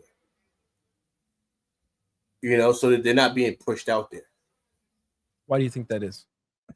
I think it's more of just saying like, yeah, I got my own cigar and I only smoke mine. You know, like, yeah, like, oh yeah, like, okay, well, you know, yeah, that's cool, but you know, like, yo, try one of mine. Like, I got my own cigar line. Yeah, man, it's a pretty kick-ass thing to do. Like, it is. Hey, it is. To me, oh, you like that? Try one of mine. Exactly. You know, but do you think it's like on the retail side where the retailers don't know about them, don't want to carry them, they haven't historically sold well? I don't know. Here's the thing: it's like if Marlon Wayans did an event and he went around and went on tour the same way that Guy Fieri goes out and pushes his cigars, people will buy the boxes just for him to sign the box. Yeah, true. You know, so he won't have a problem selling his cigars. You know, because people just want the chance. They really just want to. It's like with Shannon Sharp and Le Portier. Mm-hmm. You know, like Shannon can show up with 500 bottles to a total wine. He'll sell 500 bottles. He just has to sit there. He'll have to sit there and autograph 500 bottles. But you're selling that 500 bottles for $80 a pop. Yeah. Le Portier might be $100 now. So, you know, you look at that right there, and you look at how many units you're moving. You know, like people won't smoke. Like, if you're not out there, like, if the hardest thing is just getting your cigar in somebody's hand and cracking their rotation. That's the hardest thing in the world. You know, like when I spoke, whenever I talk to Luis Cuevas, the one thing he always says is, "I just want room in your humidor. I just want to be a part of your rotation. I don't have to be your. I don't have to be your favorite cigar. I just want to be in your humidor." That's fair. So, you know, like, you know, if you smoke 3 of my cigars a week, that's great. That's 12 cigars a month. Yeah, you know? And you hope that you're in a lot of retail shops, so you know, compounds. Mm-hmm. It compounds, and you got to think like this too. Like Guy Fieri was on Rogan. Mm-hmm. What's the first thing he spoke about? The knuckle sandwich. Yep. You know, like the second I seen that, I text Hector. I go, you know, like the Dodgers were spoke at LSOT.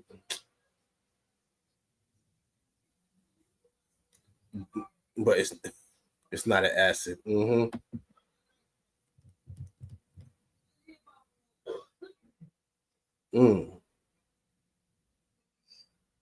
Well, you know, like probably what it is too is that they probably want to make just like an exclusive blend for ball players, because I know. So there's a cigar shop like 5 minutes from Yankee Stadium. Okay.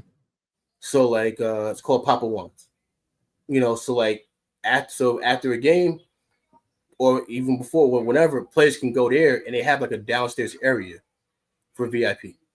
Oh, that's cool.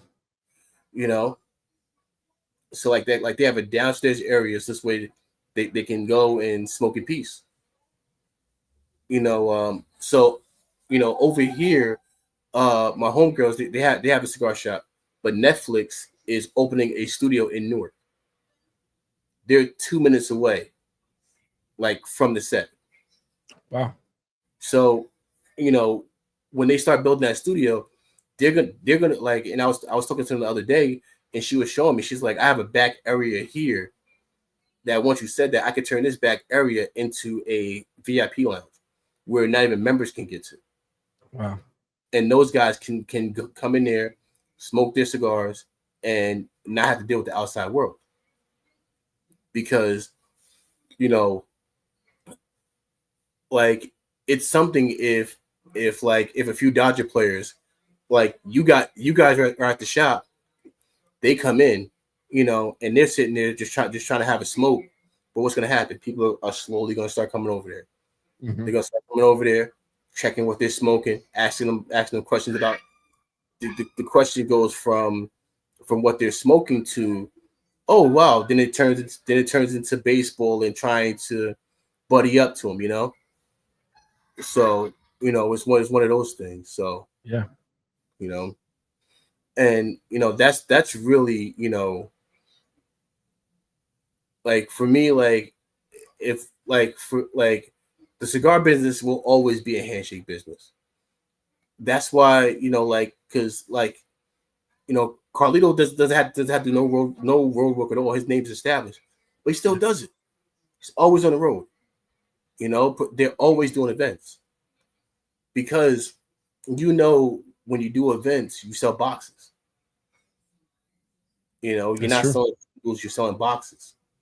So when you're there, people like, you know, like we want to meet the blender, the owner, owner to and be able to shake their hand and say, yo, like you know what, like you have a good product. So yeah, no, that's true. That's true.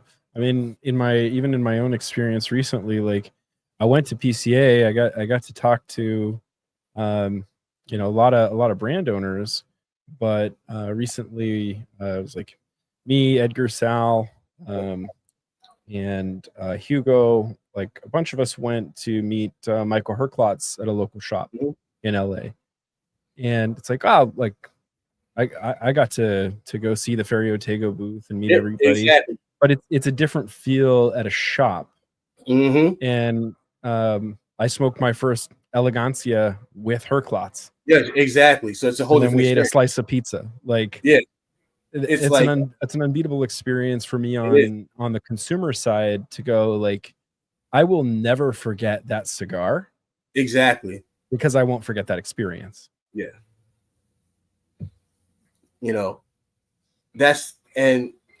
But those are the moments that you're always looking for.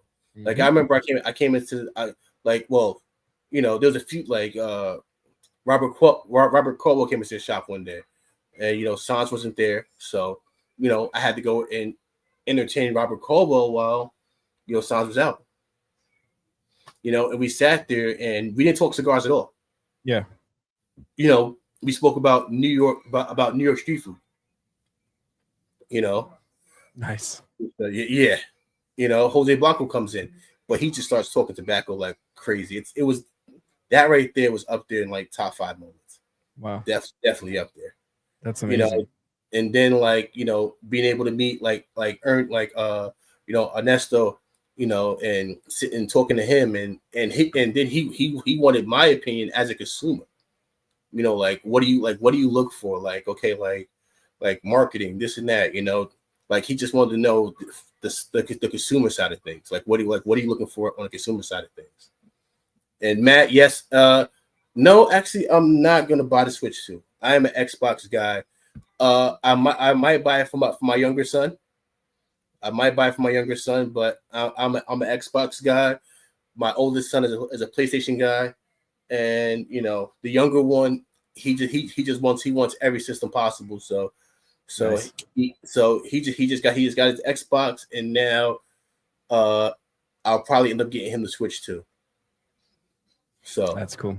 Yeah, I used to be kind of the Xbox guy, and was a gamer. Like Halo 2 was my game coming up. You know what? Yeah, I can't lie, man. I was pissed off because of the fact that you had to play as both characters in Halo. And I only want to play as Master Chief. So I'm yeah, Halo 2 was, I feel like, I liked all the Halos just because I was a fan, but Halo 2 was like the peak for me because that was like, I think I was 16 when that came out, and yeah, so I was diehard Xbox until the PS4 came out, or what are we on, PS5? Yep. So yeah, until the PS5. No, I think I have both. So I have one in each different rooms. I have different PlayStations, but I kind of switched from Halo to Call of Duty, and so now PlayStation, PS5, Call of Duty is kind of where I am now. You know what? Like for Call of Duty, I'm a straight campaign guy. I suck at PvP. The only game that I can rock out in PvP is Destiny 2. Destiny was a good game. Yeah, Destiny 2. Listen, it was to the point where it would be 6 of us, it would be like 6 or 7 of us at the job. And we were like, all right, yo, what time you off? What time you getting on? At 7 o'clock, we were all on Halo doing either PvP as a group, doing raids as a group, that's, and so everybody else would make every class. I was a hunter. That was it. Yeah. I only use my one hunter, and that's the only thing I rocked out with. Yeah, I didn't have multiple classes. I think I was a hunter also, but yeah, hunter's the best class, man. Right, yeah. But back in the Halo 2 days, Darshan's right. GTA. I've also kind of gone down the GTA rabbit hole for some years too, and yeah, you're not wrong. Yeah. But my favorite time of gaming was kind of those teenage years. Like, did you ever get into like playing with a clan? Like you do clan matches, matched ranked games, and so I feel like I had the best clan experience because I was in a clan with some of my friends from high school, and one of the guys had gone off in the military and had a whole military career, and we'd catch him periodically when he was back home, and we'd get to play our clan matches, and there was a certain theme to the naming system there, and so our clan was called Poo Flung Poo. What? And so my buddy Chris, his name was Pushin' Brown. Wow. And my other buddy Dalton was Poopzilla. Wow. And so they started this clan, and I later joined. But yeah, it was all like poop themed, and everybody was brown. All the color scheme for all the players was brown. Oh man, Darshawn, come on. You said Darshawn. I knew somebody. I knew if it wasn't Darshawn, then it would be JD. Yeah, what's up, Jimmy? You know, like me, like you know, like one game that I loved, and I feel like Rockstar dropped the ball with it 150%, was Red Dead 2. Okay. Red Dead, the storyline was amazing. The online had potential, and they just said, "Fuck it, we're just gonna stick to GTA." And they stopped putting out updates for it, and they stopped everything. Like the Red Dead server itself is dead. Yeah. Which was like super upsetting for me. Because it's tough. Like if you don't have a server of people playing, like exactly. You lose a big component of the game. Yeah, like I would do GTA 5 online for a little bit, but I can never get hardcore into GTA 5 just because of the fact that you got so many assholes that would just go and just bomb you. You're like, come on, man. Like I'm over here trying to complete a mission. And out of nowhere, you'll get this one asshole who just keeps nuking you. And it's like, yo, like, man, if I see you in real life, like I'll put hands and feet on you. You know? Like that's how mad I would get. I'm like, I can't play this game no more. So like now I'm playing Cyberpunk right now. Okay, nice.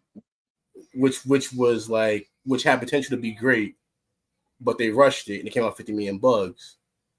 So like I'm a hardcore gamer. Like when I get home from work, hop on my Xbox. I'm either playing NCAA football or something else of like, or you know, Red Dead, or not Red Dead Redemption, but Cyberpunk, or you know, whatever else. But like college football right now is like my number one game right now. It used to be the show, but the show is not free no more. So I was like, fuck it, I'm not going back to it. Yeah, you know, like, but you know, for me, like, you know, I got sons, so you know, we'll go and hop on the Xbox together. You know, well, the older one, me and him will play cross-play games. Nice. Where you know, me and the younger one, he has an Xbox, so he'll go, Dad, I need help.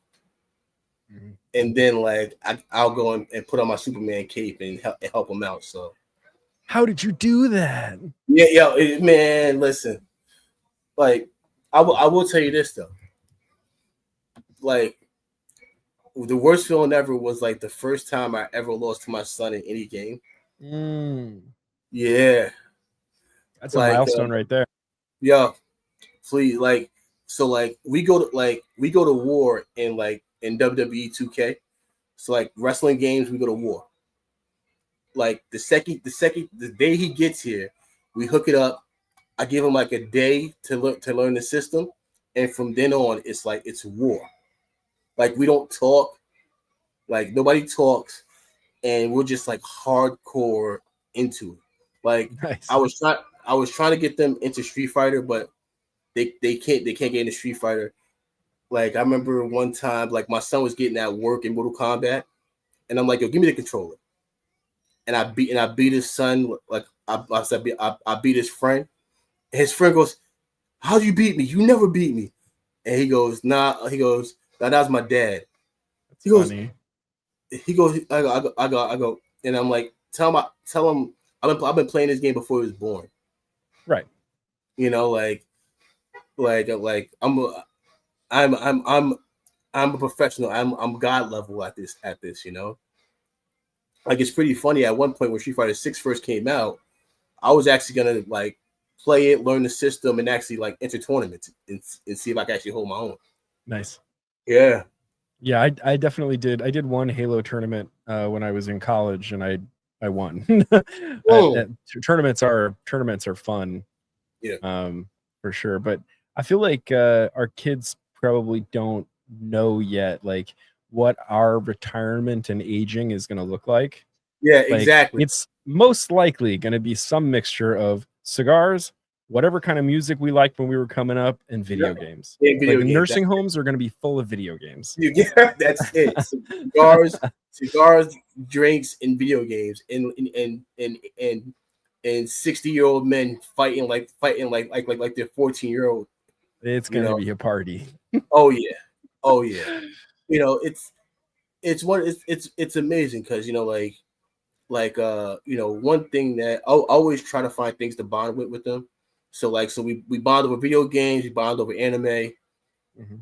You know, like they don't know nothing about sports at all, except for my oldest. He wrestles. Mm-hmm. So I wrestled growing up. So how's he doing? You were telling me some months ago that he had some like big stuff coming up. Yeah, he did okay. He did all right. He'll be up here in about 3 weeks. So me and him, we got a lot of work to do. A lot of work. But you know, like I don't need him to be a state champion. I just need him to qualify for states. If you're good enough to qualify for states, you're good enough to get a scholarship. Right.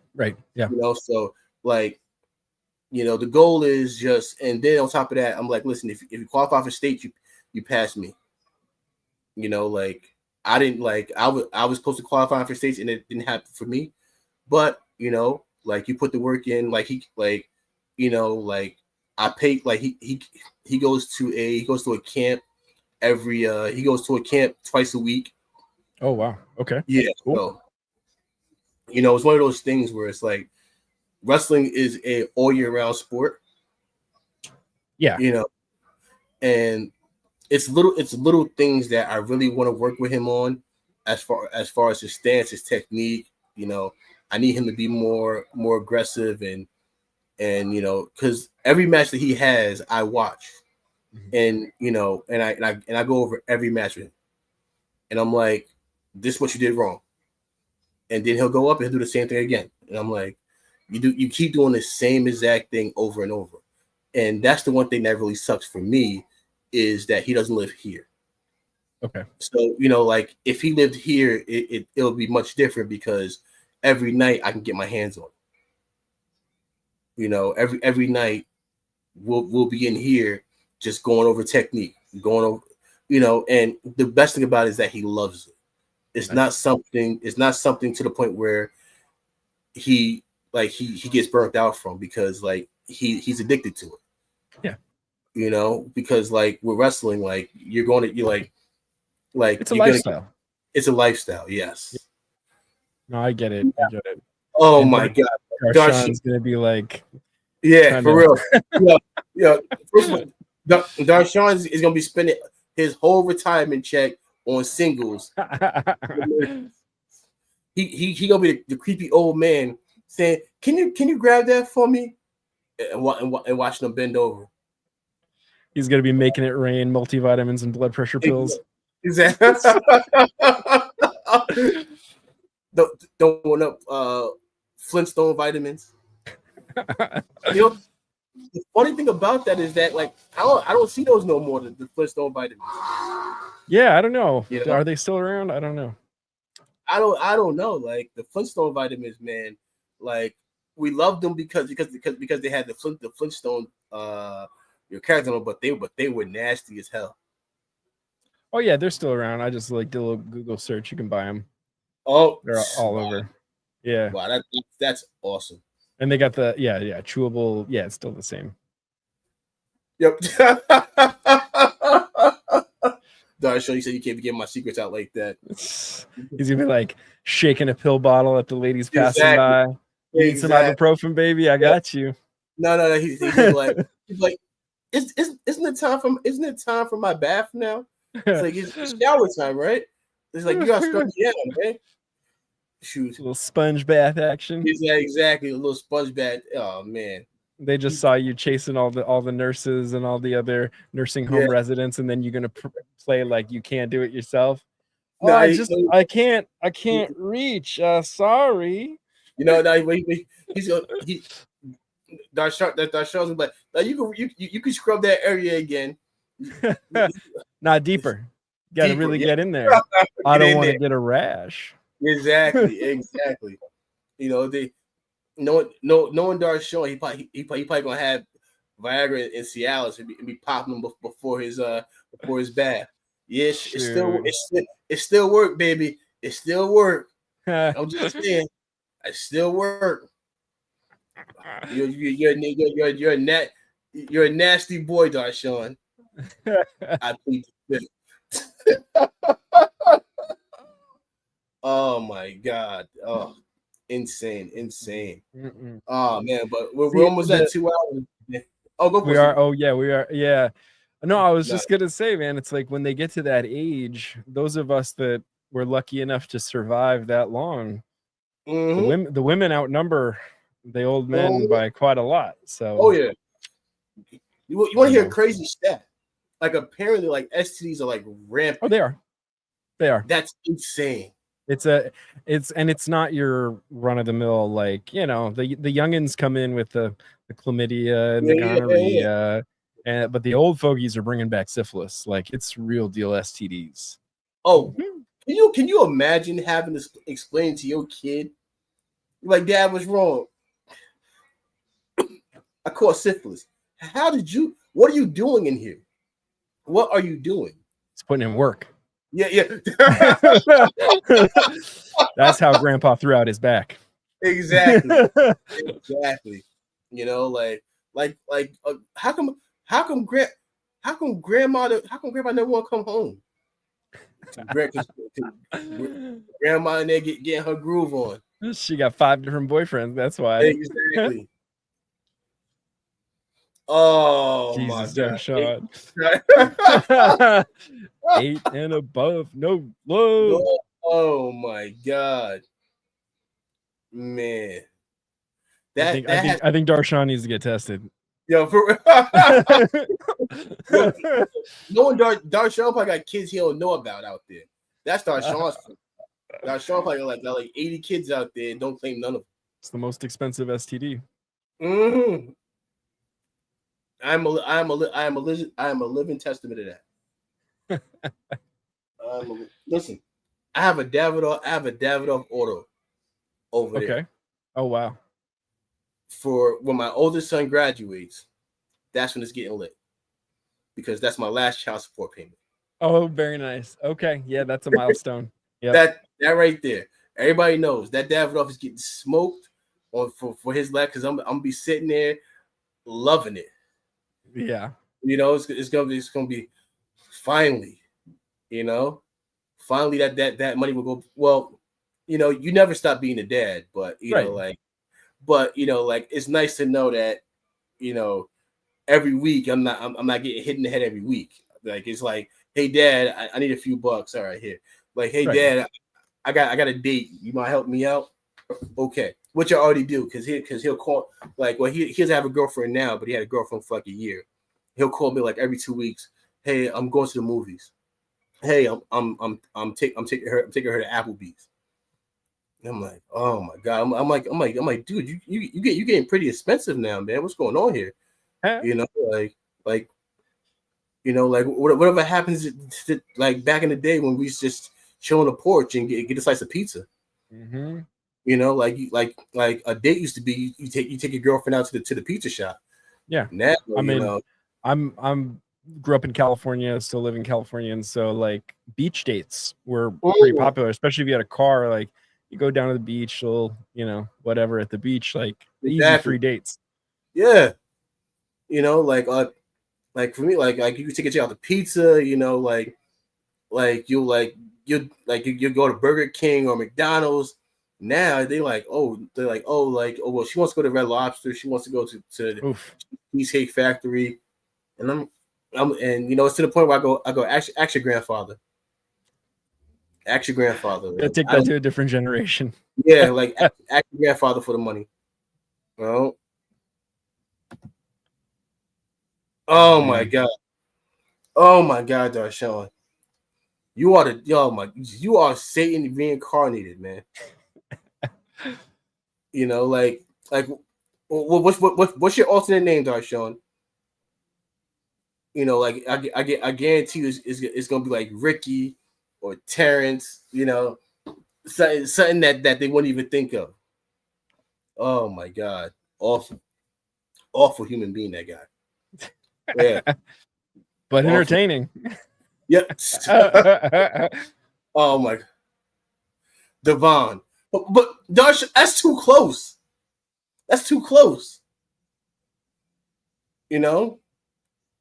Like you gotta come up with a whole different, like Darshawn and Devon is too different. It's too close. But you could keep some nicknames though if you go by like D, something like that. You could keep some nicknames you don't forget, right? Don't worry, we gonna see the Sean O'Maury. He'll be sitting there. I'm 150% sure I'm not the father.